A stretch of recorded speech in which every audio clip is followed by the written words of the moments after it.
Hola chicos, bienvenidos a mi canal y hoy vamos a echar un vistazo a otro caso horrible con ustedes. El caso de la familia Sumner ha sido enterrado vivo. La peor traición es la de un ser querido que ha disfrutado de un amor y confianza inquebrantables. A pesar del dolor, la amargura, el resentimiento y la decepción, muchas personas logran sobrellevarlo y continuar con sus vidas. Pero, ¿y si la traición se descubre en el lecho de muerte y la realización es lo último que una persona experimenta en la vida? Esa es la base de la aterradora historia de la familia Sumner. Incluso los criminalistas experimentados con una amplia trayectoria, que han visto de todo en su práctica, se conmovieron hasta las lágrimas con este caso.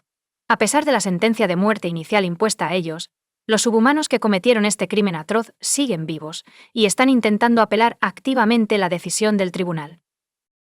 Pero empecemos desde el principio y tratar de averiguar cómo una joven a quien los cónyuges, Sumner, amaban y cuidaban como si fuera su propia hija, decidió tratarlos de manera tan brutal. Carol Alfred nació y creció en Charleston, Carolina del Sur, y James, su amor de la secundaria, es simplemente Reggie Sumner. Compartían la misma edad, se conocían desde la infancia, asistían a la misma escuela y estaban en el mismo grado. Su amistad y afecto infantil se convirtieron gradualmente en simpatía.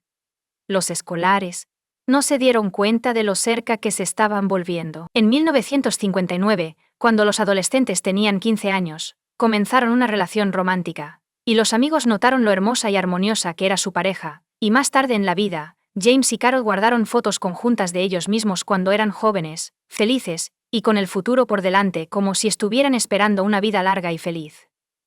Para los dos. Era la primera vez en sus vidas que sus emociones eran intensas y mutuas. Los jóvenes eran prácticamente inseparables tanto en la escuela como fuera de ella, y consideraban seriamente casarse tan pronto como cumplieran 18 años. Sus padres apoyaron la decisión de sus hijos, y no tenemos nada en contra de su matrimonio, pero la vida tenía un desenlace muy diferente. Una larga separación en 1962. Los amantes se graduaron de la escuela secundaria, pero no tuvieron tiempo para casarse. Unos meses después, James fue llamado al servicio militar en el ejército. Él y Carol decidieron posponer la celebración hasta que él regresara a casa, y también acordaron enviarse cartas regularmente. Pasó el tiempo, la separación se prolongó, y a mediados de los años 60, el joven fue enviado a un punto caliente en Vietnam, después de lo cual se cortó el contacto con él. Carol no sabía si su amante seguía vivo porque dejó de escribirle. Carol decidió continuar sus estudios mientras también trabajaba en la base aérea de Charleston. Se casó unos años después, pero su primer matrimonio terminó rápidamente, y la pareja no tuvo hijos juntos. La joven se casó con un hombre llamado Richard en 1975, y su único hijo, una hija llamada Rhonda, nació en 1977. Sin embargo, el segundo matrimonio también fracasó porque el esposo abusaba de las bebidas calientes y frecuentemente levantaba la mano contra su esposa. A mediados de la década de 1980, Carol no podía soportar el constante abuso de su esposo, así que tomó a su hija y solicitó el divorcio. Pero Richard no dejó a su exesposa en paz, la persiguió literalmente intentando arruinarle la vida, y en 1987 tuvo éxito. Compró una pistola con munición, y después de otra gran dosis de alcohol, fui a enfrentarme con el excónyuge. Ofreció tocar el timbre, y Carol, sin saberlo, le abrió la puerta. Rhonda, de 10 años, estaba detrás de ella en la habitación. Sin embargo, la presencia de su hija no detuvo al padre ebrio, quien sacó un arma y disparó varias veces contra Carol, justo frente al niño. Luego se subió a su coche, condujo hasta una zona desierta, sacó su arma y se disparó la bala restante en la sien, matándose al instante. Carol tuvo la suerte de sobrevivir porque los vecinos escucharon los disparos y los gritos desesperados del niño, y llamaron inmediatamente a una ambulancia y a la policía. La joven estuvo al borde de la muerte, perdió mucha sangre y fue considerada crítica durante varios días. Carol se sometió a una serie de operaciones complejas, incluidas transfusiones de sangre, y se recuperó gradualmente, pero quedó completamente ciega del ojo derecho y quedó permanentemente discapacitada a finales de la década de 1990. Su salud ha vuelto a deteriorarse significativamente. No se sentía bien. Perdí una cantidad notable de peso y experimenté un dolor y debilidad de extremos. Después de un examen exhaustivo en el hospital le diagnosticaron cáncer de hígado, lo cual fue una noticia decepcionante. En 1987, Cuando los médicos luchaban por su vida, el cuerpo de Carol portaba accidentalmente el virus de la hepatitis C, del cual ella no estaba al tanto y no trató. Como resultado, el virus que infectó su hígado lo devastó durante años, causando cáncer. Sin embargo, la condición de Carol se estabilizó como resultado del tratamiento y una terapia de apoyo cuidadosamente elegida. Tenía que tomar sus medicamentos recetados a diario por el resto de su vida, así como tener chequeos médicos regulares para hacer los ajustes necesarios a su tratamiento. Carol perdió su trabajo en la base de la Fuerza Aérea después de recibir heridas de bala graves. Con el cáncer añadido a su lista de diagnósticos decepcionantes, no podía trabajar físicamente ni estar de pie durante períodos prolongados. Así que Carol aceptó un puesto como operadora de centro de llamadas para una compañía de televisión por cable en su ciudad natal de Charleston. James, por otro lado, no tuvo la oportunidad de presentarse durante bastante tiempo después de llegar a Vietnam. La guerra se prolongó. El hombre resultó gravemente herido, casi perdiendo la pierna, y pasó un largo periodo de tiempo en el hospital. Su nombre fue incluido erróneamente en las listas de los fallecidos, por lo que incluso sus familiares asumieron que ya no estaba vivo. El invocador tuvo la suerte de vivir y regresar a casa años después. La conexión de Carol se había perdido hace mucho tiempo. Se había mudado, casado y creía que su primer amor había muerto en un punto caliente. James pronto se casó, pero sus heridas de guerra le hicieron desarrollar diabetes y una serie de otras enfermedades crónicas. Nunca pudo ser padre. Unos años después, el matrimonio terminó, y desde entonces ha estado viviendo solo. James consiguió un trabajo como simple obrero en el ferrocarril local y dejó de esperar sorpresas agradables en la vida. La voz parece dolorosamente familiar. Carol estaba ocupada con su trabajo como de costumbre en el otoño de 2000, contestando teléfonos y asesorando a los clientes. Cuando la joven atendió otra llamada de este tipo, reconoció una voz que le puso los pelos de punta. Reconoció a su primer amor de la secundaria de inmediato, pero tenía miedo de equivocarse porque asumía que James había muerto. Carol respondió a todas las preguntas de los clientes antes de girarse repentinamente hacia él y decir su nombre completo. Hubo silencio al otro lado de la línea, y el hombre preguntó tímidamente cómo ella sabía su nombre. Carol estalló en lágrimas en respuesta, revelando que ella era la chica con la que había salido en la escuela secundaria, y con quien alguna vez había planeado casarse. Durante los siguientes minutos, ambos lloraron en el tubo, incapaces de decir nada. Luego descubrieron que todavía vivían en su ciudad natal y acordaron encontrarse la noche siguiente en la reunión. Según Rhonda, 38 años después, su madre regresó a casa del trabajo ese día emocionada, luciendo como una colegiala enamorada y hablando sin parar sobre James. Carol se preparó para la cita del día siguiente probándose vestidos y arreglándose el cabello y el maquillaje. Carol se dio cuenta de que ya no era la belleza juvenil. James Sumner la recordaba así. Pero ella quería verse bien y recuperar el corazón de su antiguo amante. Fue un encuentro emocionante para ambos, ya que la pareja no se había visto en 38 años. Hablaron de todo en el mundo, y no podían parar. Hablaron sobre los altibajos de sus vidas, matrimonios fallidos, trabajo, problemas de salud y lo felices que eran cuando estaban juntos. Sus viejas emociones resurgieron de nuevo. James y Carol estaban ansiosos por recuperar los años perdidos. Empezaron a verse todos los días. Y después de solo unas semanas, decidieron mudarse juntos y comenzar a vivir juntos. 5 meses después, Carol se casó y se mudó a la casa de su esposo en el vecindario de Riverland Terrace. La vida familiar y los vecinos problemáticos. La pareja primero vivió en su ciudad natal de Charleston, Carolina del Sur. Estaban enamorados, felices, involucrados en los detalles de la vida diaria y se cuidaban reverentemente el uno al otro porque ambos eran jóvenes y tenían problemas de salud. James ha conocido a la familia Cole durante muchos años y viven al lado de la pareja.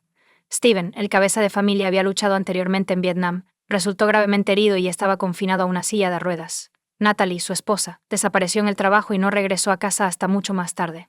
Prefiere pasar tiempo con amigos en un bar. Tiffany, su hija, fue dejada a su suerte desde una edad temprana, frecuentemente merodeando por la calle sin nada que hacer y sin dinero ni siquiera para unas pocas monedas. Tiffany todavía estaba en la escuela secundaria y de buen humor cuando James y Carol se mudaron por primera vez. Carol inmediatamente simpatizó con la chica vecina. Realmente sentía pena por la escolar, que había sido rechazada por su propia madre, Carol, de todas las maneras posibles durante 5 años. Tiffany la invitó a unirse a su familia para el almuerzo y la cena, que estaban deliciosos. Ocasionalmente le compraba ropa a la niña, e incluso le daba dinero para gastos menores. Carol la trataba como si fuera su propia hija, colmándola de cariño y atención. Cuando los Sumner decidieron vender su marca de coches, la furgoneta Chevrolet Lumina, Tiffany preguntó si podía pagar a plazos. Como la chica no tenía dinero y necesitaba el coche, la pareja acordó darle el vehículo por casi nada. La cantidad acordada era ridícula, dividida en una docena de pagos repartidos a lo largo de un año, una reubicación forzada y una desaparición misteriosa. A principios de 2005, los Sumner decidieron trasladarse al soleado estado de Florida. Fue una medida forzada porque la salud de ambos cónyuges se había deteriorado significativamente, y los médicos les recomendaron mudarse al sur y más cerca del océano. Ambos estaban jubilados en ese momento, así que tomaron la decisión de hacer un cambio significativo en sus vidas. Carol y James vendieron su espaciosa casa en Charleston y compraron bienes raíces en Jacksonville, la ciudad más grande y poblada de Florida. También compraron un nuevo Lincoln Town Car. La pareja estaba muy contenta y se instaló en un nuevo entorno, haciendo planes para su vida futura juntos. Carol llamaba a su hija adulta Rhonda todos los días, contándole sobre su vida y compartiendo sus pensamientos y planes. Como resultado, la niña se sorprendió y emocionó un día de junio de 2005. Su madre no llamó ni respondió a sus llamadas. Al principio, Rhonda apartó los pensamientos negativos y esperó que todo estuviera bien con su madre y su esposo y que la llamaran pronto. Sin embargo, al día siguiente, la situación seguía sin cambios. Rhonda llamaba a su madre al celular de James cada media hora, pero los teléfonos ya no funcionaban, y el contestador de su teléfono en casa sonaba, pero todos los mensajes quedaban sin respuesta. En el tercer día, Rhonda decidió conducir ella misma a otro estado para ver cómo estaban su madre y su padrastro.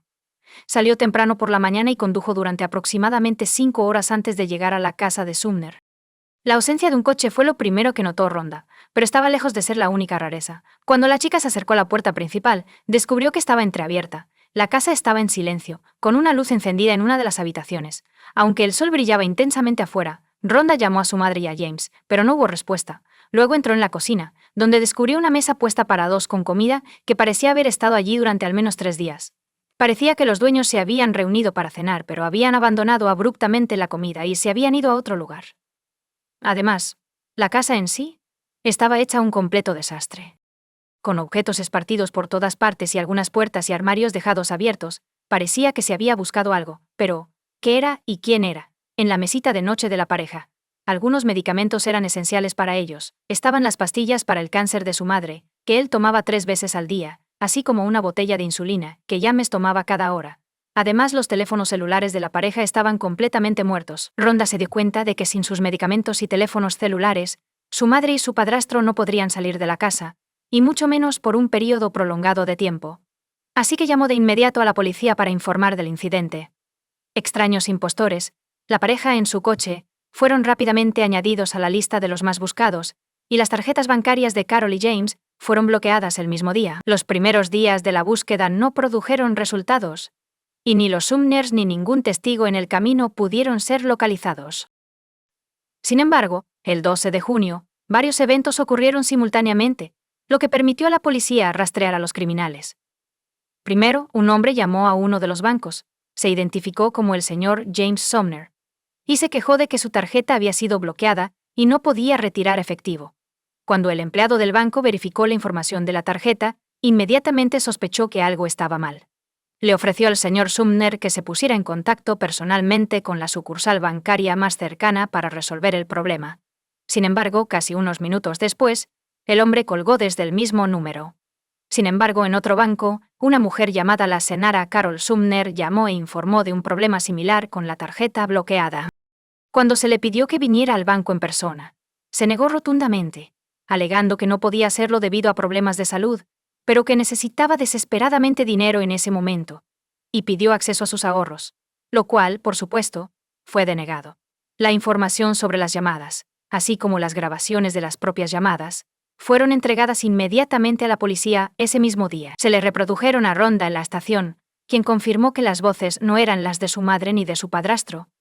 Esto era obvio desde el principio, ya que ambos cónyuges estaban en sus 60, y sus voces sonaban demasiado jóvenes. La policía asumió que los impostores eran directamente responsables de la desaparición de los convocadores.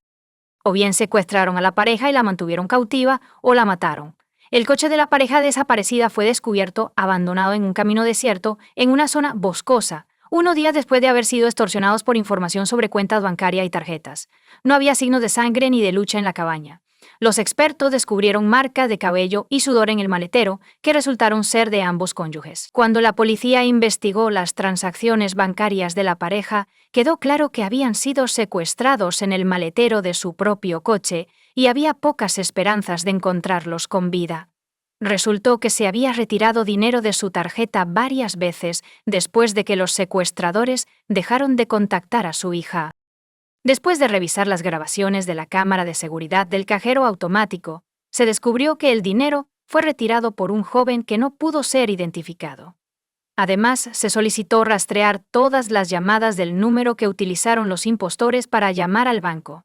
La tarjeta SIM se compró sin contrato con Repaid Time poco antes de la desaparición de los esposos. No fue posible determinar el nombre del comprador en este caso, pero se descubrió que el 6 de junio se realizó una llamada desde este número a una empresa de alquiler de coches.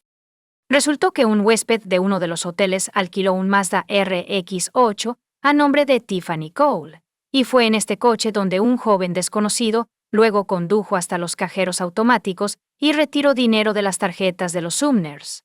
Retiró $1.00 de la tarjeta de la mujer y casi $3.00 de la tarjeta de su esposo. Los investigadores descubrieron que previamente habían mencionado un Mazda RX-8 estacionado en un hotel en Charleston, gracias a los balizas instaladas en todos los coches de alquiler para rastrear su ubicación. Inmediatamente se despachó un equipo de captura y literalmente irrumpieron en la habitación donde los atacantes estaban descansando, celebrando su impunidad.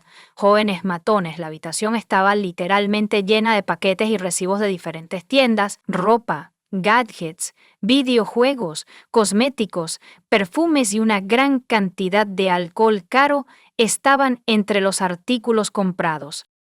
Una chica y dos chicos estaban dentro, claramente desprevenidos para la llegada de la policía. Tiffany Cole, de 23 años, su novio Michael J. Jackson, de 24 años, y Alan Wade, de 19 años, estaban todos presentes. Las esposas se cerraron alrededor de las muñecas de los jóvenes, dejándolos con una expresión de sorpresa, confusión e incluso miedo. Los tres fueron llevados a la comisaría y separados en diferentes habitaciones para ser interrogados. Sin embargo, al principio, fingieron no entender las acusaciones o simplemente permanecieron en silencio. Una búsqueda en la habitación reveló las tarjetas bancarias de Sumner, la laptop de la pareja, algunas joyas de Carol, la costosa colección de monedas de James, las llaves de su Lincoln Town Car y recibos de la casa de empeño a nombre de Tiffany Cole. Después de varias horas de interrogatorio, la anciana Sumner y Tiffany pudieron empeñar algunas de las joyas robadas y gastar el dinero con amigos. Tiffany fue la primera en hablar después de que se presentaron las pruebas irrefutables descubiertas en la habitación del hotel. La chica sollozaba y afirmaba que ella y sus amigos robaron a la pareja de ancianos, pero no hicieron nada más antes de huir y gastar el dinero de otras personas. También admitió que tenían a otro hombre con ellos, Bruce Kent Nixon, de 19 años, a quien le pagaron $300.00 por su ayuda y nunca volvieron a ver. Resulta que Bruce aceptó ir al crimen porque le prometieron una cantidad específica. Después de eso, gastó todo su dinero en sustancias ilegales.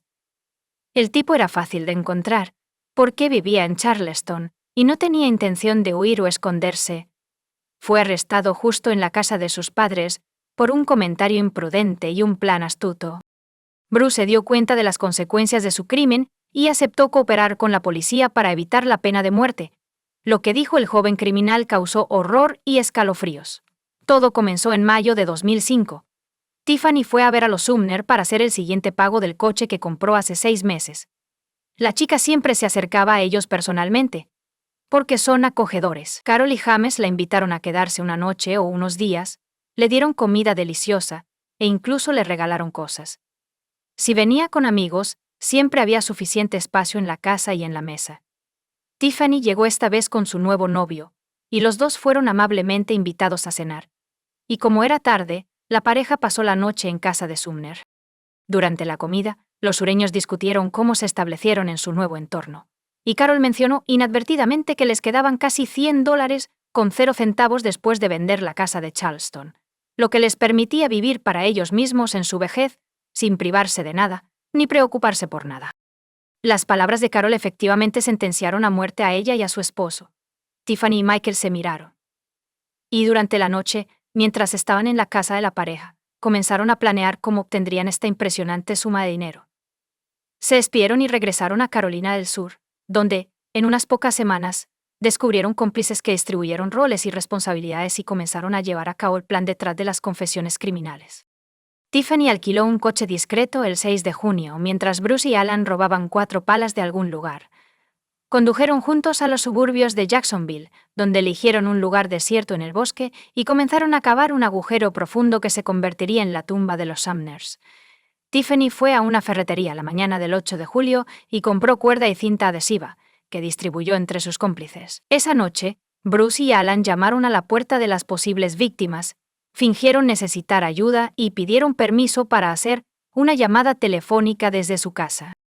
Carol pensó que estos jóvenes eran extraños, pero los dejó entrar de todos modos, suponiendo que necesitaban ayuda. Cuando entraron, atacaron inmediatamente a la mujer indefensa y a su esposo, quien corrió hacia sus gritos y los amenazó con una pistola de juguete. Las manos y los pies de la pareja fueron atados fuertemente con cinta adhesiva, los vendaron los ojos y los interrogaron sobre el dinero y los objetos de valor en la casa. Bajo tortura y amenazas de muerte, la pareja les dio a los intrusos toda la información sobre sus cuentas bancarias y los códigos PIN de sus tarjetas, con la esperanza de que les perdonaran la vida. Sin embargo, una vez que los bandidos tuvieron la información necesaria, más personas entraron en la casa. Ayudaron a arrastrar a la pareja al patio trasero de la casa y a meterlos en el maletero de su coche familiar, que fue conducido por Alan y Bruce. Tiffany y Michael condujeron un Mazda RX-8 alquilado. En caso de encontrarse con una patrulla de policía en el camino que pretendiera detener el coche con la pareja en el maletero, el segundo coche debería haber desviado su atención acelerando rápidamente. Están rompiendo las reglas de manera descarada. Sin embargo, no había nadie en su camino, y ambos coches llegaron a la escena sin problemas. En el maletero, James pudo liberar su brazo y quitarse la venda y la cinta adhesiva de la cara, tanto de él como de su esposa, evitando que ella se asfixiara. Pero no tuvieron tiempo para nada más. ¿Cuál fue su sorpresa, desconcierto y shock cuando el maletero se abrió y la pareja reconoció a Tiffany y a su novio, quienes los habían visitado recientemente? Los Sumners fueron conducidos varios metros a través del bosque hasta una tumba preparada para ellos, en la que luego los empujaron. La pareja suplicó por sus vidas, pero los jóvenes criminales decidieron matarlos de la manera más brutal posible y enterrarlos vivos. Bruce declaró que los cubrieron con tierra durante aproximadamente 1 hora. A lo largo del proceso, los ancianos atados lloraron, se confesaron su amor mutuamente y se despidieron. Los esposos murieron por asfixia, como reveló un examen posterior, y se encontraron trozos de tierra en sus bocas, vías respiratorias e incluso estómagos. Después de completar su espantosa tarea, los forajidos abandonaron el Lincoln en el bosque y regresaron al pueblo en un coche alquilado. Fueron a la casa de Sumner y tomaron todo lo valioso que pudieron encontrar antes de regresar a Carolina del Sur y gastar el botín. Sin embargo, 2 días después, las tarjetas robadas fueron bloqueadas. Después de otros 4, todos los criminales fueron arrestados, juzgados y condenados. Bruce Nixon fue el único que admitió su culpabilidad desde el principio y aceptó cooperar con la investigación con la esperanza de recibir clemencia. Fue él quien les mostró las tumbas de los esposos y les contó en detalle lo que sucedió esa terrible noche. Tiffany afirmó que su novio Michael era el autor del crimen, quien se había vuelto loco tras enterarse de la vasta fortuna de los Sumners. Después de que se vendió la casa, su abogado insistió en que la chica era una cómplice y no tenía ninguna participación directa en el asesinato. Jackson y Alan Wade prefirieron permanecer en silencio, pero las pruebas hablaban por ellos. La inocencia de Tiffany Cole no fue creída por el jurado porque participó en el desarrollo del plan criminal, alquiló un coche y ideó una maniobra de distracción en caso de que fueran perseguidos repentinamente por la policía. Ayudaron a cavar las tumbas de los esposos, y después de alquilar artículos robados de la casa de empeño, estaban ansiosos por gastar el dinero. Esto fue demostrado por una gran cantidad de fotos que tomó vistiendo la ropa comprada y en una limusina alquilada por los criminales para celebrar su éxito. Como resultado, Bruce Nixon recibió una sentencia de cadena perpetua sin posibilidad de libertad condicional. Jackson Tiffany y Alan Wade recibieron la pena de muerte. Los criminales presentaron numerosas apelaciones y quejas, pero todas fueron denegadas, y la sentencia se mantuvo sin cambios, con la excepción de que, en 2023, 18 años después de su atroz crimen, la misma sentencia de muerte nunca se ejecutó. Comparte tu opinión con nosotros en los comentarios y suscríbete al canal para más contenido.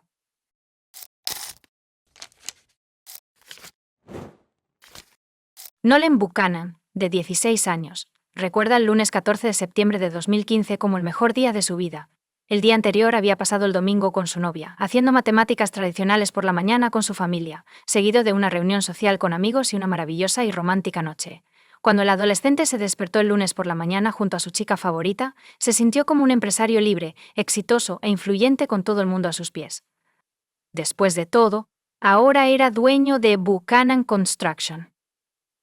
El joven estaba a punto de heredar coches, una casa, tierras y activos monetarios, y planeaba gestionar el negocio familiar por su cuenta, sin duda mejor que su padre, quien había llevado a la empresa a la quiebra.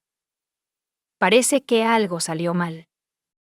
Aceltimó en la oficina del sheriff del condado del Dorado arrestó a Nolan Keith Buchanan el 1 de octubre de 2015 en la escuela secundaria Bonita en Bonita, California. Nolan fue recluido en el centro de tratamiento juvenil CITC en South Lake Tahoe hasta el 13 de junio de 2018, cuando un jurado del condado del Dorado, compuesto por 7 hombres y 5 mujeres, declaró a Buchanan culpable de 3 cargos. El jurado tardó solo 2 horas en llegar a una decisión. El joven fue condenado a 150 años de prisión, con la posibilidad de libertad condicional a partir del año 25. Así fue como fracasó su intento de hacerse con el negocio familiar. Nolan fue elogiado por los vecinos y compañeros de clase como un estudiante ejemplar. Hasta donde yo sé, era un buen chico, pero como estudiante de secundaria, Campbell Ruxton diría más tarde en una entrevista, siempre estaba preocupado por la escuela. Parecía ser muy amable, e incluso se sorprendió de que lo arrestaran. Pero, ¿qué ocurrió exactamente en la familia Buchanan? Repasemos este horrible caso en detalle. Molly conoció a Adam por primera vez cuando solicitó un puesto como gerente de oficina en su empresa. Para cuando se conocieron, Adam ya estaba divorciado y criando a su hijo Nolan de un matrimonio anterior por su cuenta. La rubia, alegre, sociable y animada, llamó inmediatamente la atención del dueño de la empresa. El interés fue mutuo. Molly se enamoró. Comenzó un romance que evolucionó en una relación seria y se mudó con Adam. Molly deseaba una familia amorosa y amigable, y trabajó duro para fomentar una relación positiva con su hijastro. Pronto quedó embarazada. Gavin nació. Las personas que conocían a los Buchanan dijeron que eran una familia unida de 4 miembros.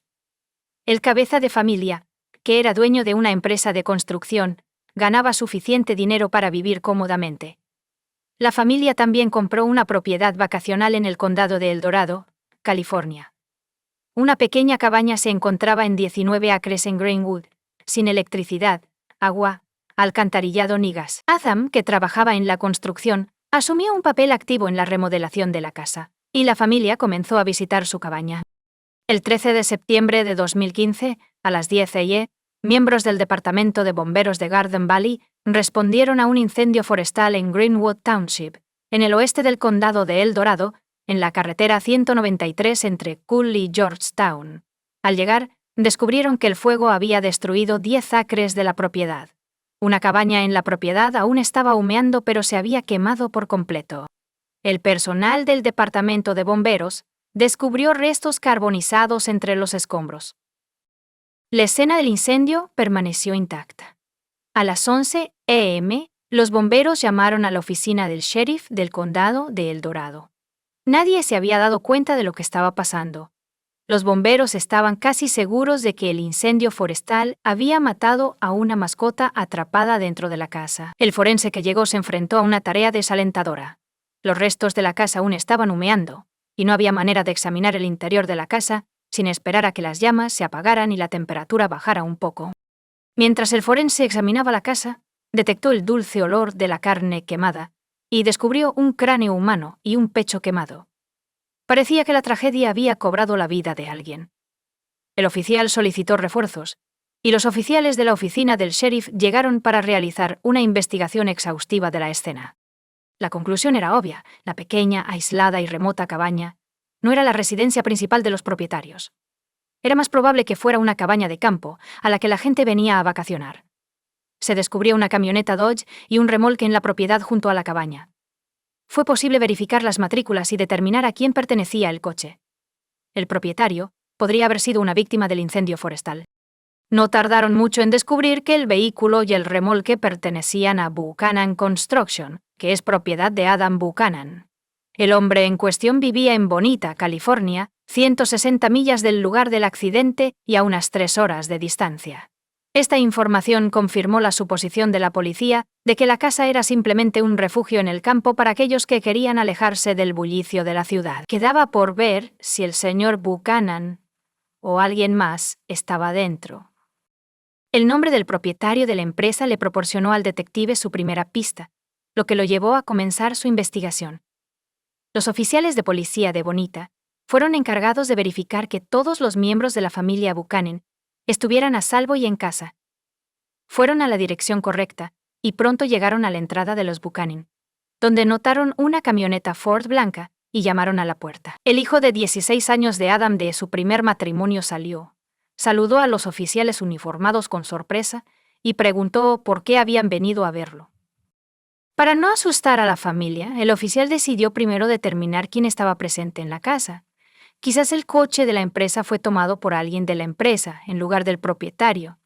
Nolan Buchanan declaró que su padre Adams había ido de fin de semana a su finca en el campo, a 160 millas de distancia, con Molly y su hijo de 8 años, Gavin, y que se esperaba que regresaran por la noche. Según él, su padre le había dejado a cargo de la casa. Los investigadores no tenían suficientes pruebas para creer que los restos en la cabaña pertenecían a los Buchanan, pero la información que recibieron y el descubrimiento de los restos les llevó a creer que pertenecían a 2 personas. Para la noche del 13 de septiembre, fue suficiente para reportar a la familia como desaparecida en el incendio del condado de El Dorado.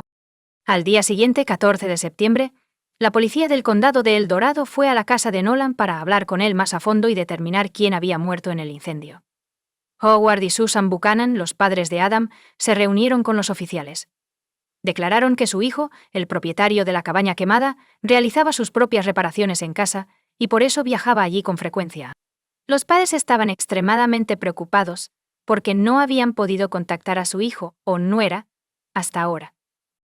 Los oficiales se enteraron por la historia de que la casa funciona con generadores.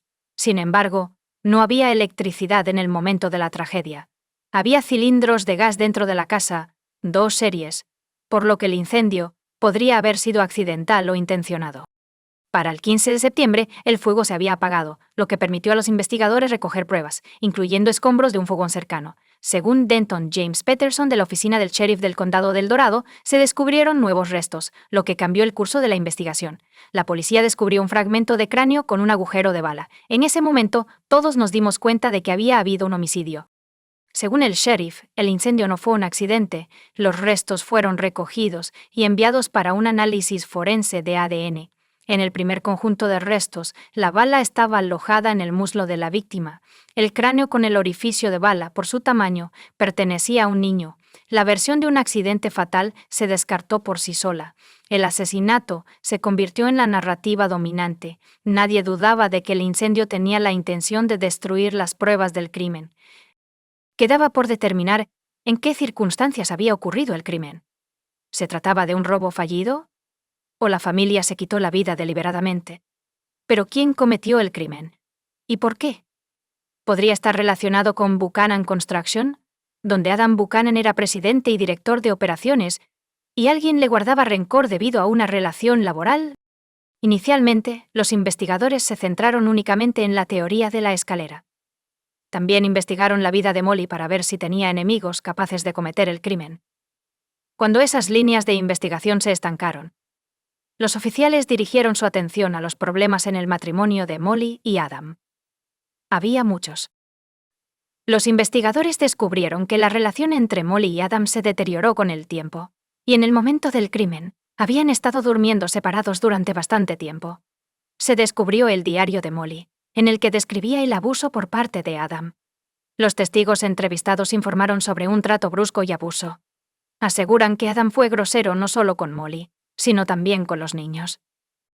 La madre de Molly, Susie Flankers, admitió a los investigadores que había momentos en los que temía que se mataran el uno al otro durante una discusión. Molly no terminó su relación con Adam, pero ocasionalmente tomaba a su hijo y se iba a la casa de sus padres, regresando unos días después hasta su próxima pelea. También resultó que la pareja disfrutaba de la caza en la zona que rodeaba su casa de campo. Como todos estaban armados, los investigadores supusieron que durante otra discusión, uno de los cónyuges agarró un arma y disparó, y cuando se dio cuenta de lo que había hecho, se suicidó. Sin embargo, había una contradicción. Si la tragedia ocurrió como resultado de un conflicto entre marido y mujer, el instrumento del crimen debió estar cerca de los restos de uno de ellos, lo cual no fue así. Los investigadores especularon que el arma podría haber sido dañada en el incendio, y no aparecía tan obvia como se había anticipado. Durante el transcurso de 5 días, los miembros del equipo forense se turnaron para retirar los escombros de la casa. La búsqueda se llevó a cabo con precisión quirúrgica, pero los resultados no fueron los esperados. No se encontraron armas en la casa. Para entonces, los datos del examen forense habían llegado. El ADN encontrado en los cuerpos pertenecía a Adam Buchanan, Molly McAfee y su hijo de 8 años. Las 3 víctimas habían sufrido heridas de bala antes del incendio, y el ángulo de las heridas de bala descartó la posibilidad de que alguien se hubiera suicidado. La falta de armas de fuego indicaba que había otra persona en la casa. Se descubrió que una 4ª persona había disparado contra los Buchanan, y la investigación tuvo que reiniciarse. La policía no tuvo más remedio que recurrir al hijo de 16 años de los fallecidos. Nolan les dijo a los oficiales que la familia se fue en una vieja camioneta Dodge. Según el hijo, su padre eligió usar el vehículo de la empresa en lugar de su Ford personal, que estaba estacionado en la entrada, porque había cargado la camioneta y el remolque con piedras para decorar el área cerca de su cabaña en el campo. La policía descubrió esta camioneta cerca de la estructura quemada. Cuando se le preguntó por qué Nolan no pasó las vacaciones con sus familiares, como en la primera entrevista, el joven afirmó que era responsable de la casa y el jardín, mientras su padre y su madrastra estaban fuera. Nolan también declaró que tenían un vecino que cultivaba hierba prohibida en la propiedad de los Buchanan, lo que provocaba que su padre tuviera frecuentes desacuerdos con su vecino, exigiéndole que dejara de plantar la hierba y amenazándolo con llamar a la policía. Al hablar del negocio familiar, Nolan afirmó que las cosas no iban bien. La empresa estaba reduciendo su tamaño, y el número de empleados se redujo a 5, según su padre. El número de muertes asociadas con el negocio estaba aumentando rápidamente. Así que ahora la investigación tenía una gran cantidad de información útil. Y los detectives tenían un sospechoso, un vecino, lo cual era especialmente importante dado que los crímenes violentos en esa área estaban frecuentemente asociados con el cultivo ilegal de hierbas. Los detectives creían que la amenaza de ir a la policía podría haber resultado en el asesinato de Buchanan y su familia. El problema era que nadie sabía de qué vecino estaban hablando. Los investigadores recorrieron el vecindario entrevistando a todos los propietarios de viviendas en sucesión. La táctica fue exitosa. Descubrieron a un hombre que confirmó la historia de una pelea con Adam por cultivar un cultivo prohibido. Sin embargo, afirmó que el conflicto se había resuelto tras una acalorada discusión. El vecino tenía una coartada, y otra versión resultó ser insostenible. Lo que quedaba por abordar era la crisis financiera que había afectado el negocio de la familia. El 18 de septiembre, los policías fueron a la empresa de Adam y entrevistaron a los empleados. Las palabras de Nolan eran correctas. La empresa estaba en un estado lamentable. Estaba amenazada con la bancarrota, porque la deuda superaba los $30,000 con 0 centavos. Como resultado, varios empleados fueron despedidos. Resultó que algunos de los antiguos empleados estaban extremadamente insatisfechos con la reducción, y por lo tanto, podrían haber estado involucrados en el crimen. Y ahí fue donde los investigadores tuvieron suerte. Durante el fin de semana, la escuela secundaria local organizó un día de limpieza comunitaria, con estudiantes limpiando escombros de un parque empresarial, a menos de 1 milla de la empresa de construcción de Adam. Estuvo presente el 19 de septiembre.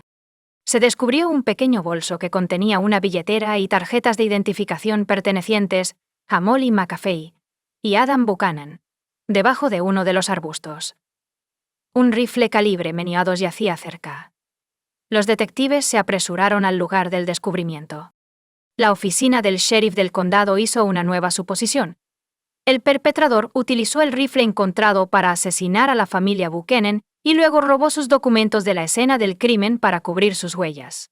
El descubrimiento fue significativo porque indicaba que alguien había viajado hasta Greenwood para asesinar a la familia y luego regresó a Bonita, deshaciéndose de la bolsa y el arma del crimen. Parecía ser un residente de Bonita. La evidencia encontrada cerca del sitio de construcción de Buchanan fortaleció la teoría de que el jefe fue asesinado por uno de los empleados descontentos. Los detectives colocaron el arma en la bolsa de documentos para su examen y solicitaron una orden para registrar los archivos y las instalaciones de la empresa. Los investigadores tuvieron suerte de nuevo. Durante la búsqueda, accedieron a una cámara de videovigilancia ubicada en las instalaciones de la empresa. Por pura casualidad, el objetivo de la cámara estaba apuntando al centro del estacionamiento en lugar del territorio de la empresa. Tras este descubrimiento, el caso estaba a solo días de resolverse. Como ya se sabía que la familia había salido de la ciudad el viernes, los investigadores examinaron las grabaciones del viernes y se sorprendieron al descubrir que Adam había enganchado un remolque cargado de rocas a una Ford F-150. No era una camioneta Dodge, como les había dicho Nolan. Los detectives descubrieron que el joven había manipulado deliberadamente la investigación. Si el Ford blanco remolcó el remolque de rocas hasta la cabaña, debe haber sido conducido de regreso y estacionado en la entrada de la familia Buchanan. Los investigadores entrevistaron a Nolan para mantenerlo a salvo, mientras recopilaban la mayor cantidad de información posible. Nolan relató su fin de semana, a dónde fue y a quién vio. Pero esta vez le preguntaron qué película habían visto en el cine, cómo había pagado sus compras en el centro comercial y cómo había pagado el postre en una cita. Nolan, que no tenía idea, respondió con el número de tarjeta de crédito de su padre. Los oficiales luego solicitaron una orden para registrar la casa de Buchanan en Bonita, sus vehículos y sus registros financieros. El automóvil Ford permaneció estacionado en la entrada. Fue inspeccionado a fondo y descubrieron tierra rojiza adherida a las ruedas. Esto es similar a lo que ocurre en Greenwood. Si el Ford se hubiera utilizado para un viaje el fin de semana pasado o antes, podrían haber quedado rastros de tierra, pero no habrían sido tan visibles. Desafortunadamente, el fuego destruyó las marcas de las huellas de las ruedas cerca de la casa de campo. Sin embargo, la acumulación de tierra indicaba que el coche probablemente había estado en Greenwood recientemente. Los detectives rastrearon los pagos con tarjeta bancaria y descubrieron que Adam Buchanan usó su tarjeta de crédito el viernes 11 de septiembre. Se detuvo en Taco Bell de camino a Greenwood. Nolan, por otro lado, afirmó que se quedó en casa, no acompañó a sus padres y tenía la tarjeta de crédito en su posesión. Los detectives fueron al restaurante a revisar las cámaras de seguridad. Vieron exactamente lo que esperaban: un Ford blanco en lugar de una camioneta. Cuando los detectives registraron el Ford, descubrieron un recibo de Taco Bell fechado el 11 de septiembre. Eso incluía no 3, sino 4 bebidas. También se identificaron 4 vasos de bebida en la evidencia recogida en la escena del incendio. Entonces Nolan estaba dentro del coche. La siguiente transacción con tarjeta de crédito ocurrió el sábado 12 de septiembre, en el Valencia Club Bar, en Penryn, a unos 30 minutos de la cabaña. Los padres de Adam ya habían informado a los detectives sobre el bar. Declararon que su hijo y su nuera visitaban frecuentemente después de que la cabaña había sido renovada. Las cámaras de seguridad grabaron cuando la pareja salió del bar, y las cámaras de tráfico en la carretera ayudaron a rastrear la ruta de la pareja.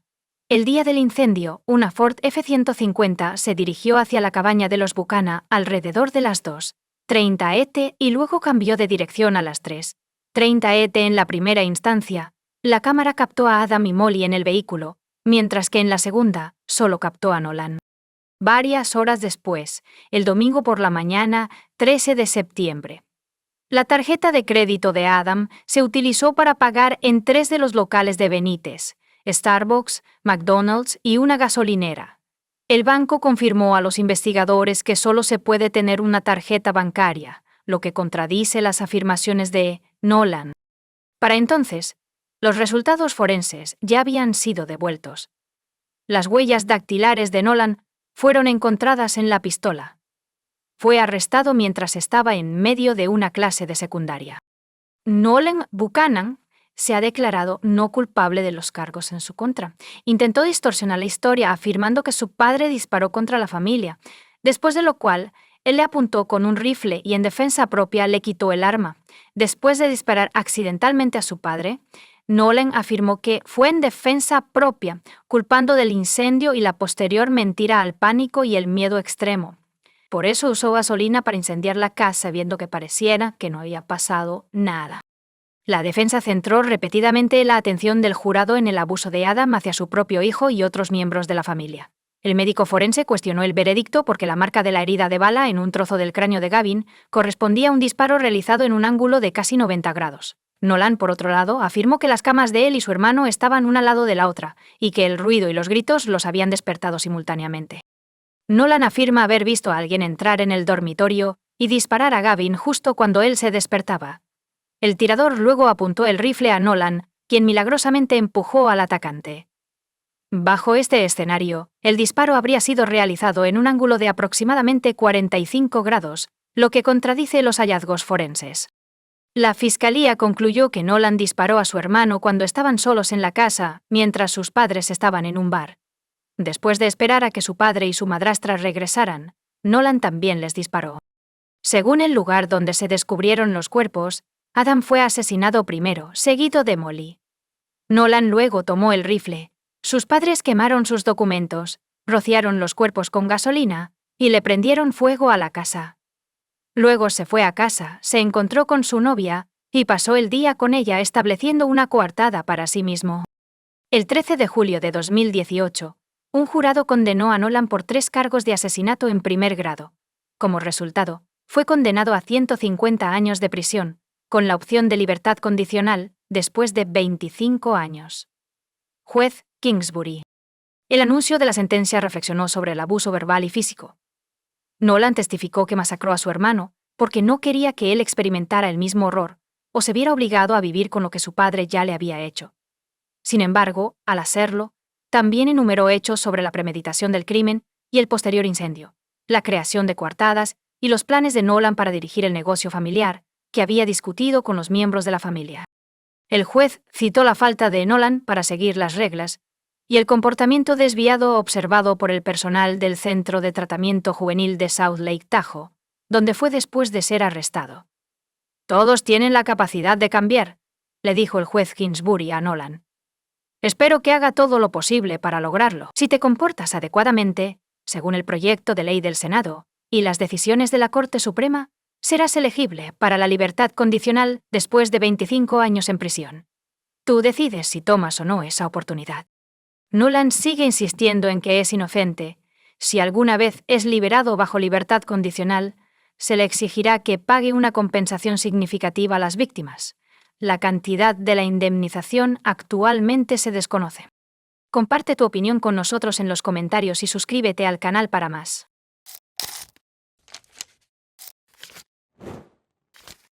¿Qué tan a menudo te preocupas por la seguridad de tus hijos? ¿Sabes dónde están y con quién están tus hijos ahora? Hoy en día, cada padre se esfuerza por mantener una conexión única con su hijo. Incluso si tu hijo es un adulto, tu corazón y tu mente permanecen con él. La historia que quiero contarte hoy es sobre el vínculo genuino entre un padre y un hijo. Desafortunadamente, hay personas en la Tierra que violan ese vínculo, pero más sobre eso. La historia se desarrolla en un pequeño pueblo llamado Pembroke, en el suroeste de Gales. Tuvo lugar en el año 2021, es decir, no ha pasado mucho tiempo. El 17 de diciembre, alrededor de las 4 a.m., los servicios de emergencia recibieron una llamada de una residente aterrorizada. La mujer descubrió el cuerpo de una mujer en un estanque de molino, un embalse de agua dulce de 2 millas de largo cerca del pueblo. Después de llegar al lugar, los paramédicos comenzaron los esfuerzos de resucitación. Todos los indicios apuntaban a que la niña había estado recientemente en el estanque, y aún había una posibilidad de salvarla. Sin embargo, ninguno de los intentos tuvo éxito. Los médicos la declararon muerta. Estaba desnuda de cintura para arriba y tumbada boca abajo en el agua. La posibilidad de un accidente fue casi inmediatamente descartada. Los expertos médicos descubrieron marcas de estrangulación en su cuello, así como rasguños y moretones en su cara y manos. Es decir, según informes, la niña se resistió y luchó con todas sus fuerzas por salvarse. Sin embargo, los expertos confirmaron que la niña fue estrangulada antes de ser llamada y empujada violentamente al estanque. No tenía objetos personales con ella. La policía descubrió una blusa de encaje seca en la orilla, lo que indica que fue retirada antes de que la niña entrara al agua. El resto de los objetos fueron descubiertos con la ayuda de un perro de servicio, que siguió el rastro y llevó a la policía a un callejón a 120 metros de donde se encontró el cuerpo, donde descubrieron una chaqueta y un celular. Se había establecido la identidad de la niña. Resultó ser Lily Sullivan, de 18 años, una niña inocente para su madre. Pero, a los ojos de los hombres, una joven, floreciente y hermosa chica estaba a punto de comenzar su vida independiente. Lily era la única y más bienvenida hija para su madre Sullivan, quien anteriormente había tenido 14 abortos espontáneos. Dar a luz a un bebé sano fue un evento milagroso. Compartían un vínculo único, una relación de confianza. La madre admitió que ya había aceptado el hecho de que nunca tendría hijos, y cuando nació Lily, estaba extasiada. Su hija le enseñó el verdadero propósito y significado de la vida. Lily y su familia vivían en los suburbios de Pembroke. Amigos y conocidos la describían como una chica alegre y dulce, una verdadera amiga que siempre acudía al rescate con palabras y acciones. Siempre veía lo bueno en las personas, pero solo en ella misma, y era criticada duramente. Lily era una gran artista. Era una persona creativa, que era crítica con su propio trabajo. También dibujaba bocetos de tatuajes, disfrutaba del maquillaje brillante y hacía voluntariado para una variedad de organizaciones benéficas. Siempre estaba dispuesta a ayudar a los demás. Lily creció y se convirtió en una persona excelente. A los 17 años comenzó su primer año de universidad, y a pesar de su trabajo creativo, Lily empezó a trabajar a tiempo parcial por las tardes en un supermercado, a pesar de ser la única y favorita. Cumplió 18 años a principios de diciembre. A los ojos de la sociedad, ella era una hermosa joven autosuficiente que había alcanzado la edad de la independencia, el momento en que suelen comenzar las relaciones con chicos a los que les gusta salir de fiesta. Después de alcanzar la mayoría de edad, Lily comenzó a asistir a fiestas en clubes y pubs con sus amigos. En la noche del 16 de diciembre de 2021, la madre de Lily, Anna Sullivan, llevó a su hija y a sus amigos al Castle, un pub que organizaba una fiesta navideña. La noche en el pub iba muy bien. Entonces, después del pub, las chicas decidieron continuar su maravillosa noche bailando en una discoteca. Lily fue abordada para conocer a Lewis Haynes, de 31 años, quien estaba pasando la noche con amigos. Lewis era un jugador de cricket muy conocido en esta parte de la ciudad, especialmente en el club nocturno, donde había estado de fiesta toda la noche. Lily y Lewis fueron vistos besándose en el club alrededor de las 11 p.m., lo que llamó la atención de uno de los amigos de Haynes, quien apartó a Lewis y le recordó que tenía una novia y un niño pequeño esperándolo en casa. Pero las palabras de su amigo no disuadieron a Lewis, y continuó socializando con Lily, una joven que acababa de alcanzar la adultez, y un hombre de 31 años que, a pesar de tener esposa e hijo pequeño, decidió aprovecharse de la joven. Lily llamó a su madre alrededor de la medianoche y le pidió que la recogiera en unas horas. Acordaron encontrarse en un estacionamiento cerca del club. Lily salió del club a la 1:55 am, y Lewis la siguió bajo el pretexto de despedirla. El amigo de Lewis estaba esperando fuera del club. La llamó.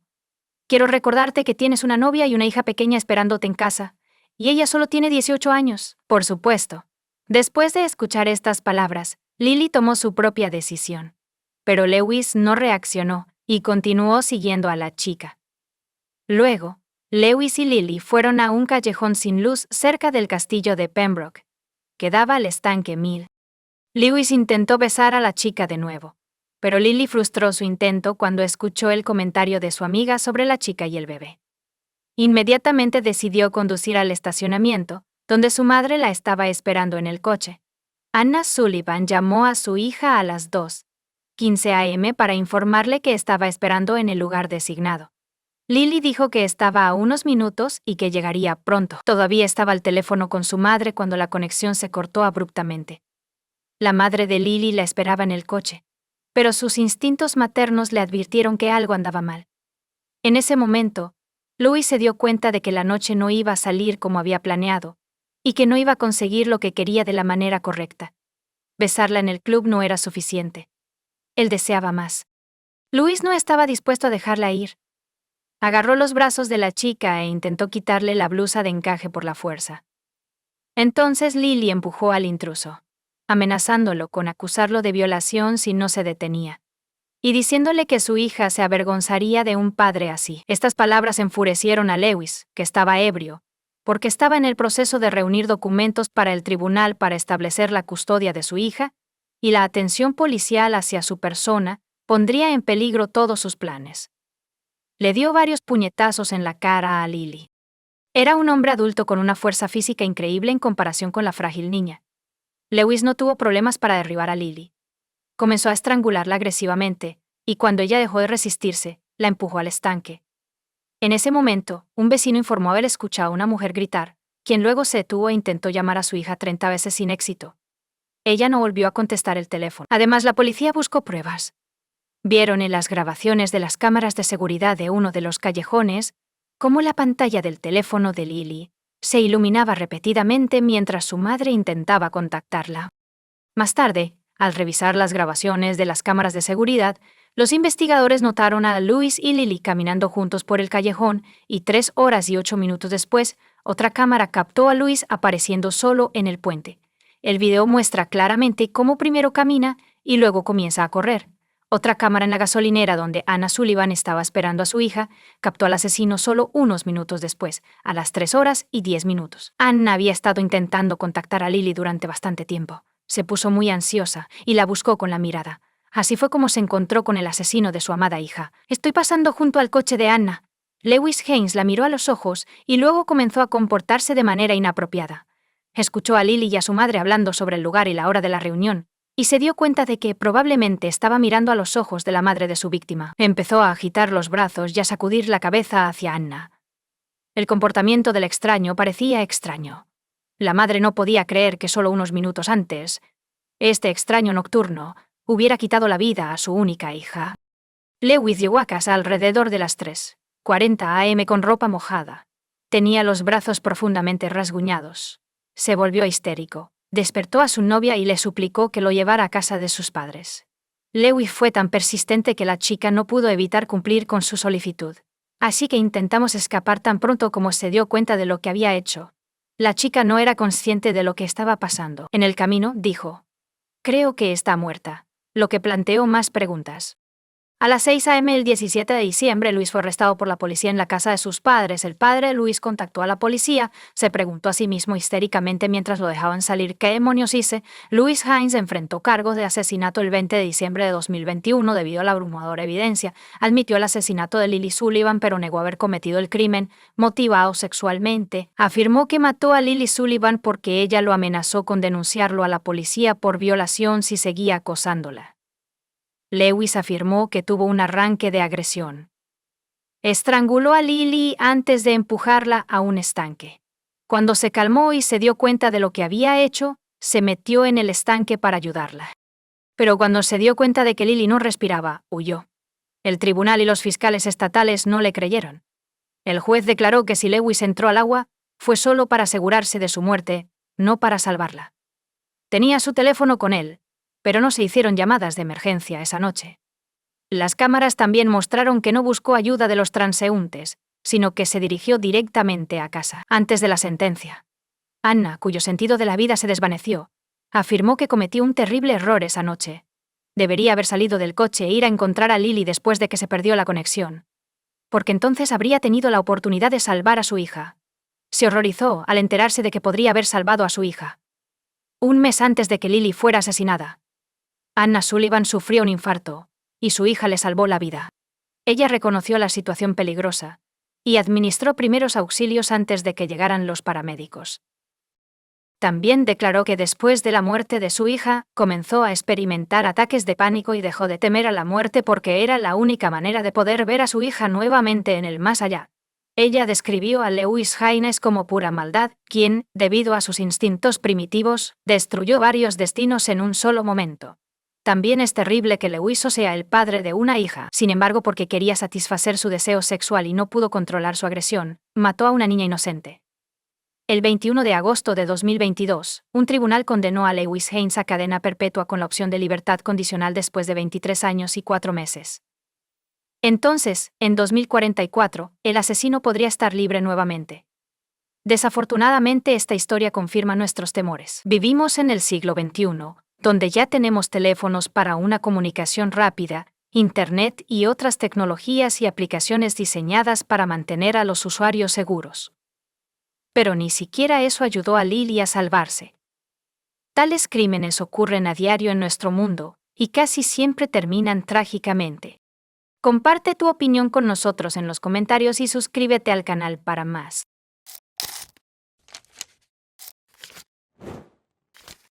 El 11 de agosto de 2008.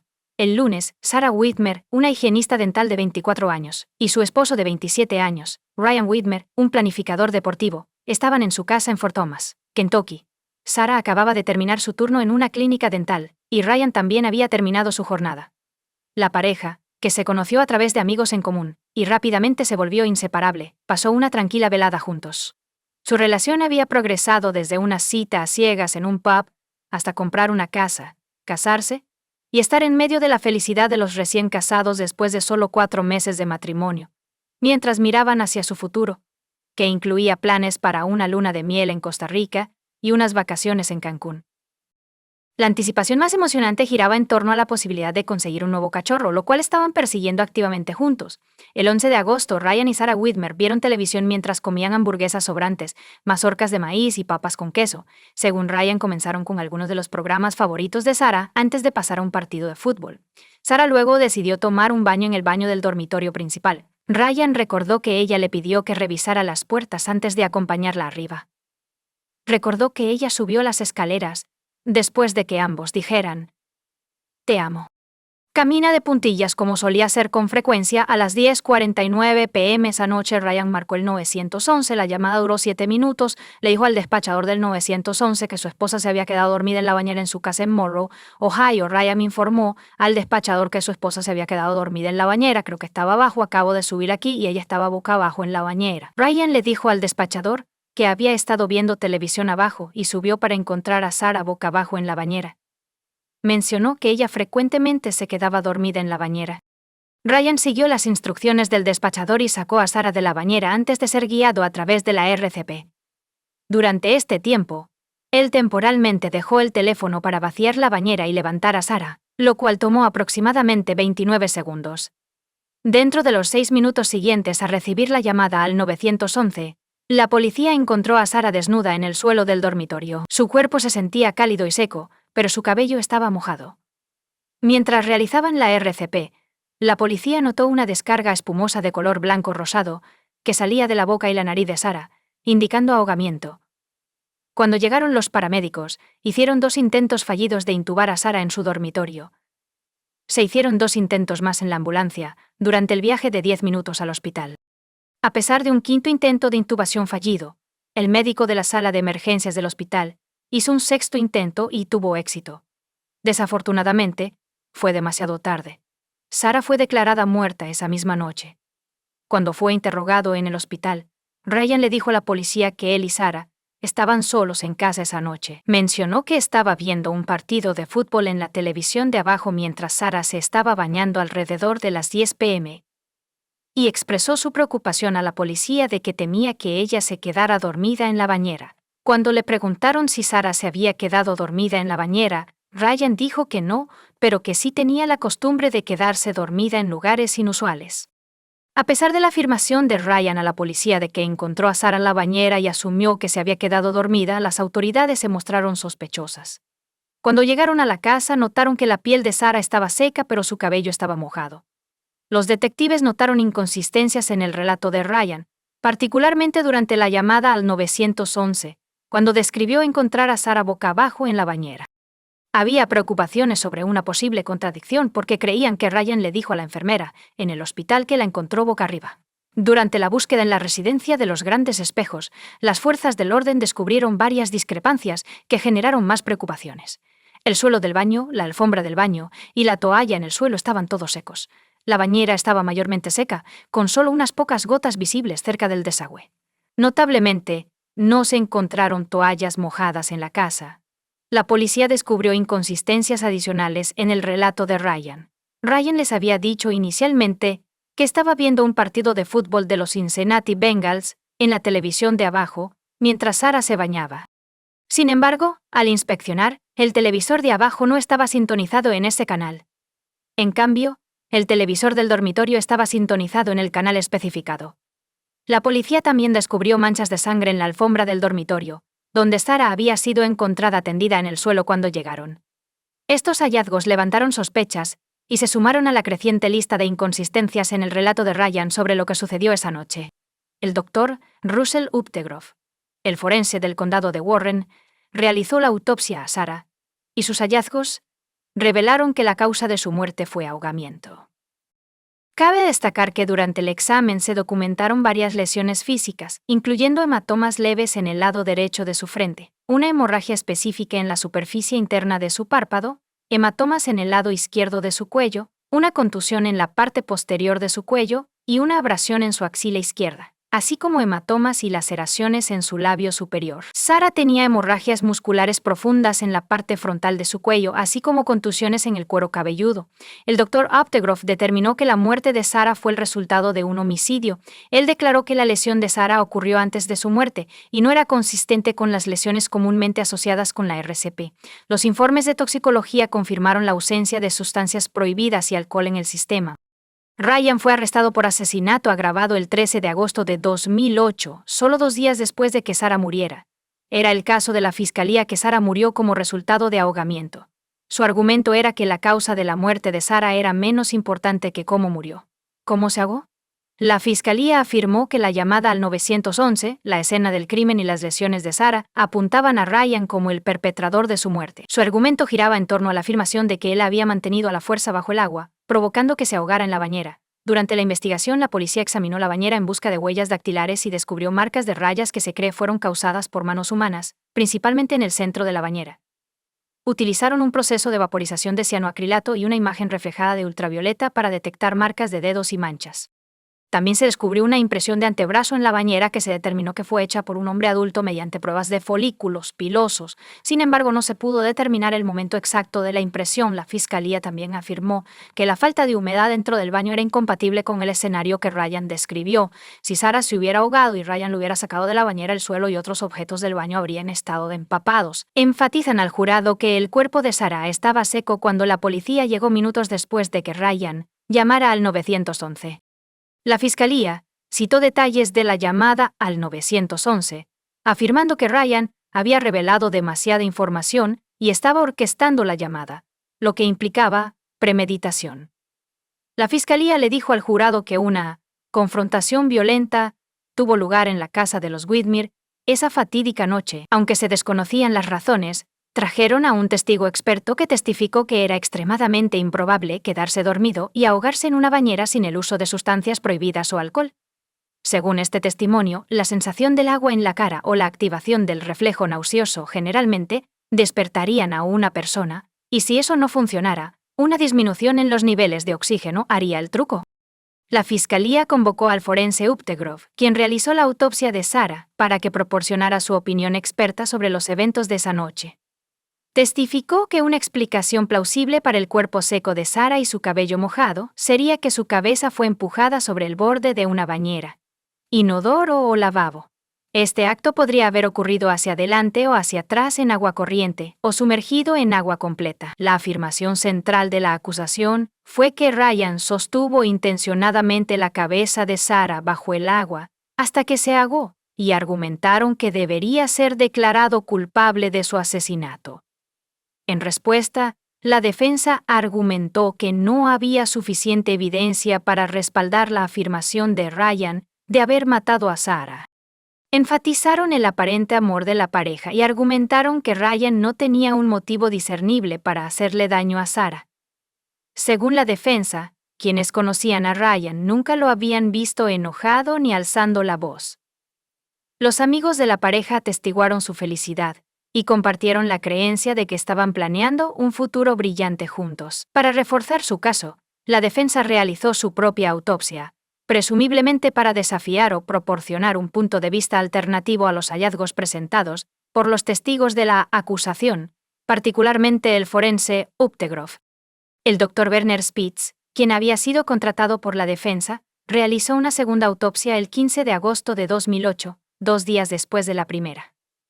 Aunque estuvo de acuerdo con la conclusión de que la causa de la muerte de Sarah fue ahogamiento, el Dr. Spitz expresó una opinión diferente sobre la manera de la muerte, diciendo que él la habría considerado indeterminada. Vio varias lesiones en su cuello, brazos cerca del pliegue del codo, labio superior, nuca, cuero cabelludo, un desgarro en su hígado y hemorragia en el cuello.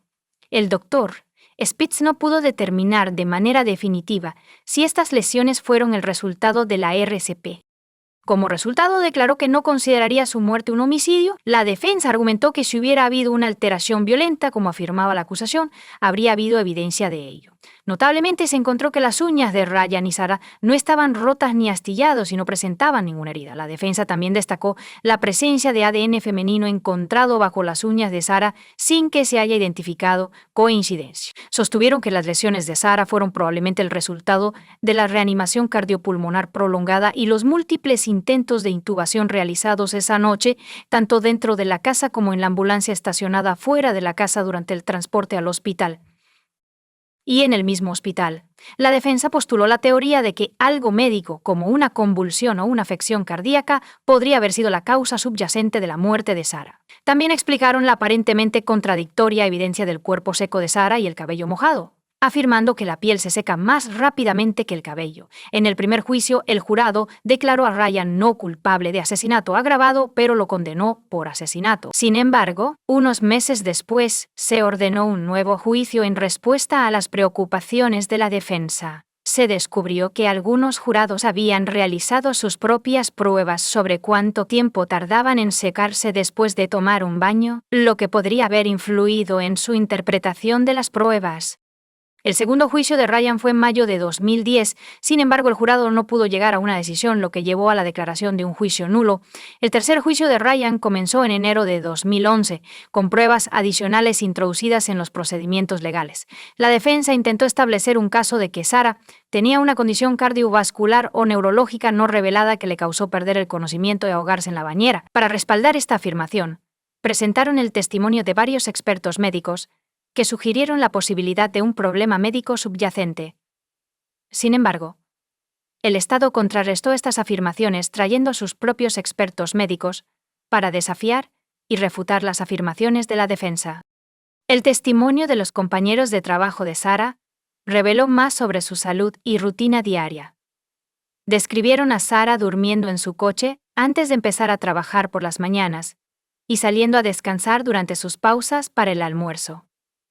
Los colegas también revelaron que sufría de alergias y tenía dolores de cabeza y de estómago. En al menos una ocasión, sus dolores de cabeza fueron lo suficientemente severos como para causarle visión borrosa, obligándola a retirarse a una habitación oscura hasta que los síntomas desaparecieron.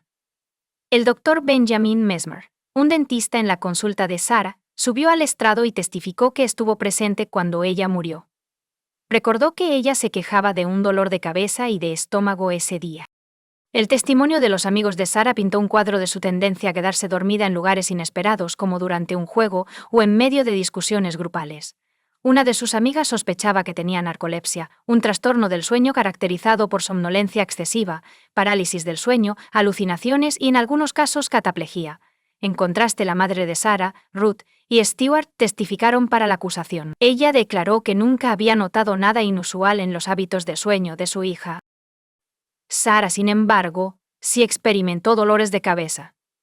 Ruth creía que eran el resultado de problemas sinusales. Según el testimonio de Ruth, habló con Sarah el día que murió cuando ella salía del trabajo, y Sarah no mencionó tener dolor de cabeza. Ruth declaró que no había antecedentes familiares de convulsiones, enfermedades cardíacas o problemas cardíacos. Sarah tenía un soplo cardíaco y un paladar hendido cuando era bebé, pero un informe de examen físico de junio de 2008 no mencionó la presencia continua del soplo cardíaco. Además, no se mencionó ninguna afección cardíaca, defecto neurológico o enfermedad en el informe. El testimonio de Jennifer Cruz proporcionó un relato importante y potencialmente perjudicial. Según sus declaraciones, contactó a Ryan mientras estaba en prisión después de ver un episodio de Dateline sobre su caso. Ella afirmó que el 26 de octubre de 2009, a las 11 o las 6, Ryan la llamó y confesó el asesinato. Jennifer testificó que Ryan dijo: «Yo lo hice. Lo hice, maté a Sarah. Lo hice». Jennifer testificó que Ryan tuvo una acalorada discusión con Sarah en su sala de estar sobre su supuesta infidelidad, el consumo de alcohol, el tabaquismo y la pornografía. La discusión supuestamente se intensificó en el piso de arriba, o Sarah le informó a Ryan que su matrimonio había terminado. Según Jennifer, la confrontación se volvió física, con Ryan supuestamente diciendo: «Nadie me deja, y me refiero a nadie». El testimonio de Jennifer tomó un giro más oscuro cuando describió la supuesta admisión de violencia por parte de Ryan. Jennifer Ryan admitió haberle dado un puñetazo a Sarah en el pecho durante su confrontación, lo que hizo que ella cayera hacia atrás y se golpeara la cabeza. Ryan afirmó haberse desmayado, y cuando despertó, descubrió a Sarah en el suelo, inconsciente y sin respirar, con el cabello mojado. Además, Jennifer afirmó que durante la llamada al 911, Ryan solo fingió realizar la RCP porque sabía que Sarah ya estaba muerta, lo que hacía inútil la resucitación. A pesar de esta impactante revelación, Jennifer continuó comunicándose con Ryan después de su conversación inicial. Ryan no informó a la policía sobre la conversación incriminatoria hasta después de que su segundo juicio fue declarado nulo. En respuesta al testimonio de Jennifer, la defensa intentó socavar su credibilidad. Presentaron pruebas de su anterior adicción a medicamentos recetados y condenas por robo menor, intentando sembrar dudas sobre la veracidad de sus declaraciones y motivaciones. La defensa presentó un escenario desafiante, afirmando que no podían explicar de manera definitiva qué causó que Sarah se ahogara esa noche. La defensa instó al jurado a considerar todos los hechos del caso, enfatizando que Ryan no tenía un motivo aparente para hacerle daño a Sarah. A pesar de estos argumentos, Ryan fue finalmente condenado por asesinato y sentenciado a 15 años de prisión a cadena perpetua. Curiosamente, uno de los jurados en el tercer juicio citó el comportamiento de Ryan en la corte como un factor principal en su veredicto de culpabilidad. El jurado observó que Ryan no reaccionó cuando se mostraron fotos de la autopsia en la corte, lo que implica que su falta de respuesta emocional influyó en la percepción de su culpabilidad. Comparte tu opinión con nosotros en los comentarios y suscríbete al canal para más.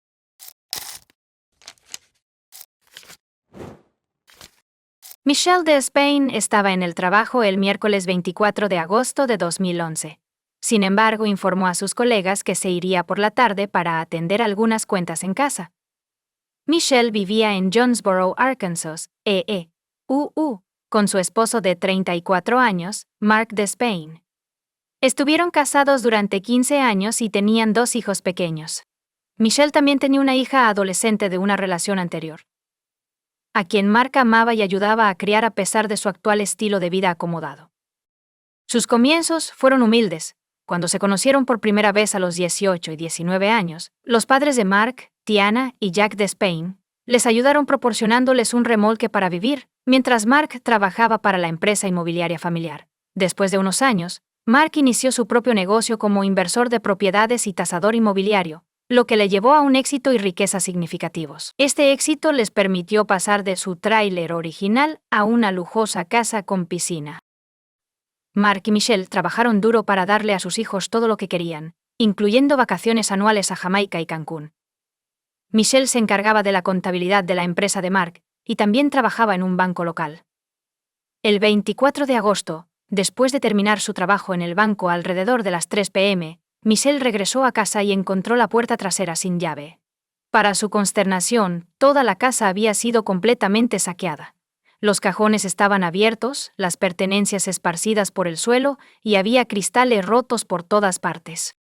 El caos se había extendido hasta la bañera, donde la ropa había sido lanzada de manera desordenada, y el dormitorio, donde una caja de joyas había sido abierta. Mientras Michelle se movía por el caos, hizo un descubrimiento desgarrador. El cuerpo sin vida de Mark yacía en el suelo de la cocina, resultado de un disparo fatal. Michelle salió corriendo, abrumada por el miedo, e inmediatamente llamó al 911, expresando su preocupación por su propia seguridad. Cuando llegó la policía, Asumieron que estaban tratando con un intento de robo fallido.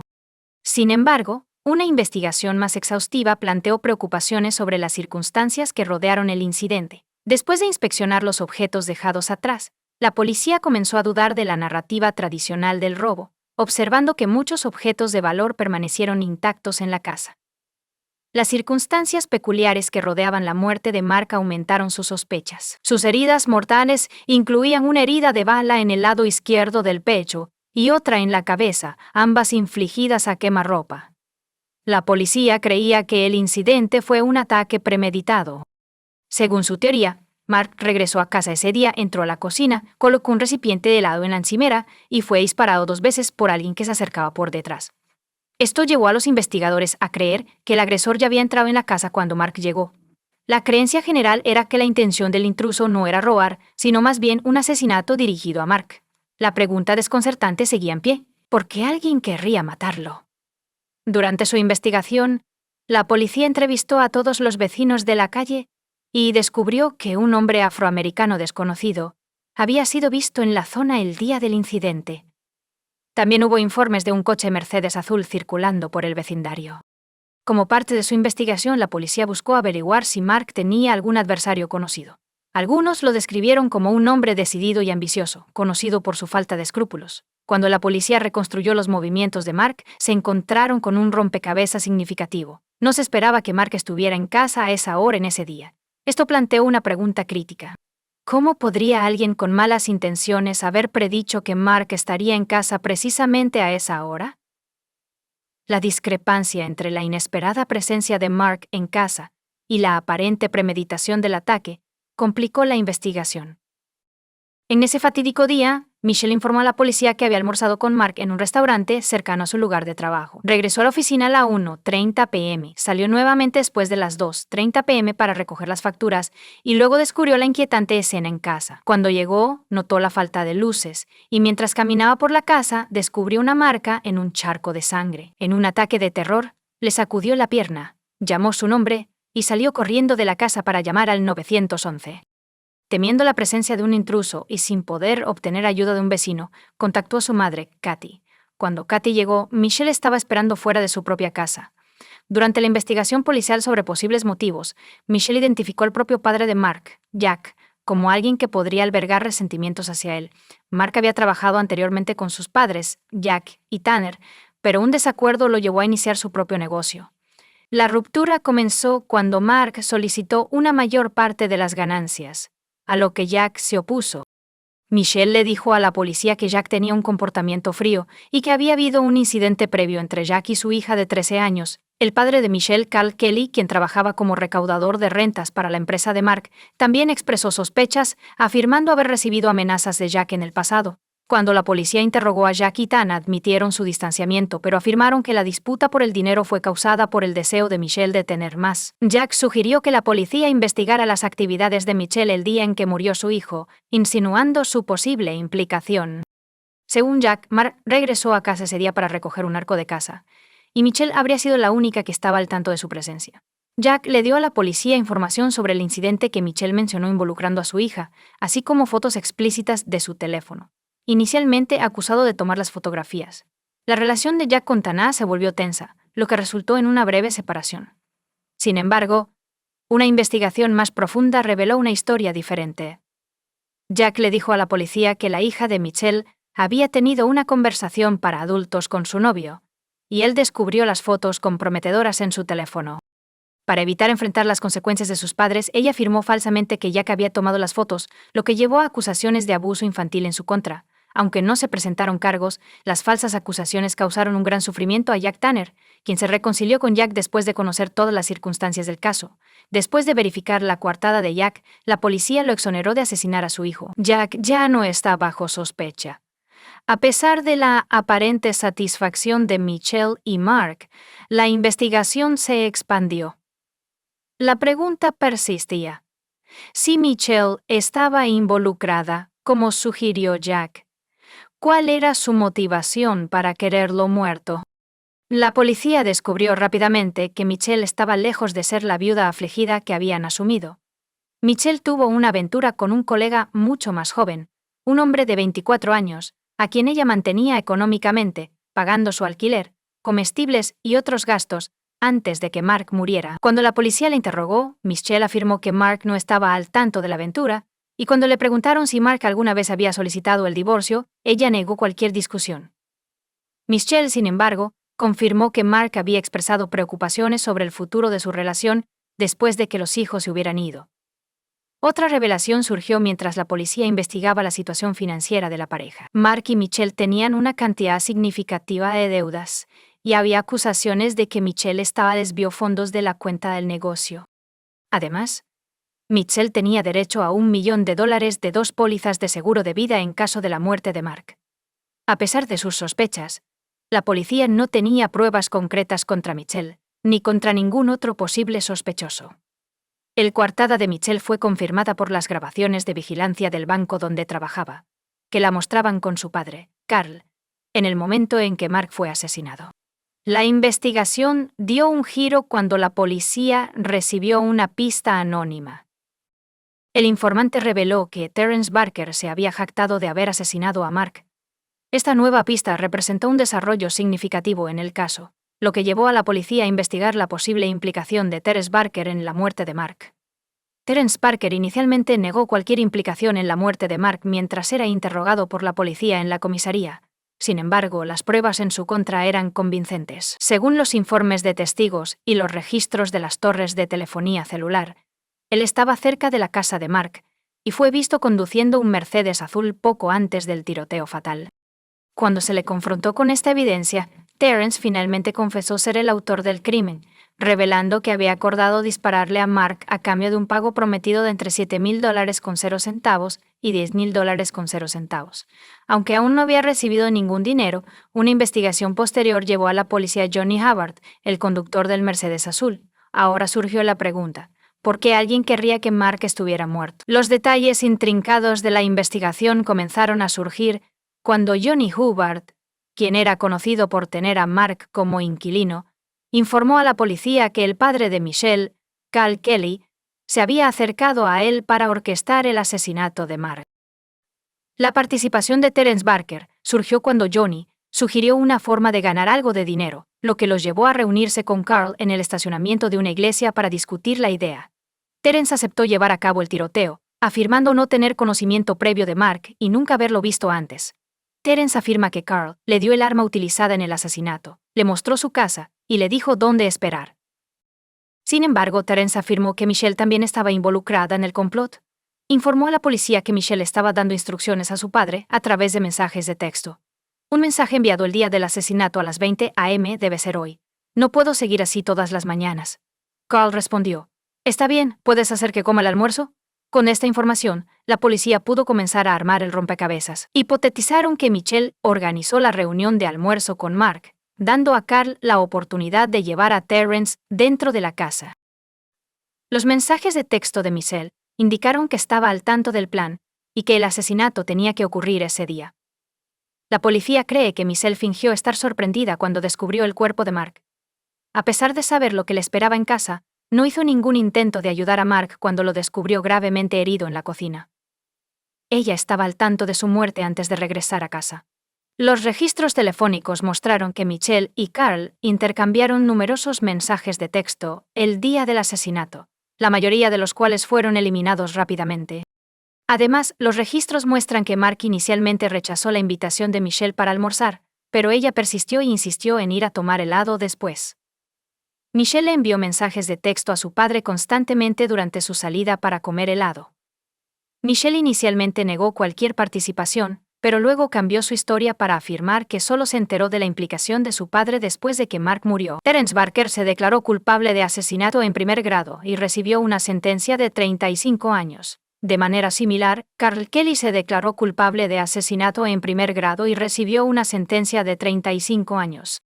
Johnny Hubbard se declaró culpable de obstrucción de la aprehensión y revocación de la libertad condicional por un cargo anterior de sustancias prohibidas, recibiendo una sentencia de 18 años de prisión, más 20 años adicionales, por violar la libertad condicional en una condena anterior por sustancias prohibidas. Michelle Despain se declaró culpable de un cargo reducido de obstrucción a la aprehensión y recibió una sentencia de 30 años de prisión con posibilidad de libertad condicional después de 5 años. En un acuerdo negociado, se declaró culpable de 3 cargos de obstrucción de la investigación y el enjuiciamiento de asesinato capital, evitando un cargo de asesinato capital. Como parte del acuerdo de culpabilidad, renunció a su derecho a apelar, temiendo un veredicto de no culpable. Si Michelle fuera a juicio por el asesinato de Mark, los padres de Mark aceptarían el trato para asegurarse de que ella cumpla algo de tiempo en prisión. Comparte tu opinión con nosotros en los comentarios y suscríbete al canal para más contenido.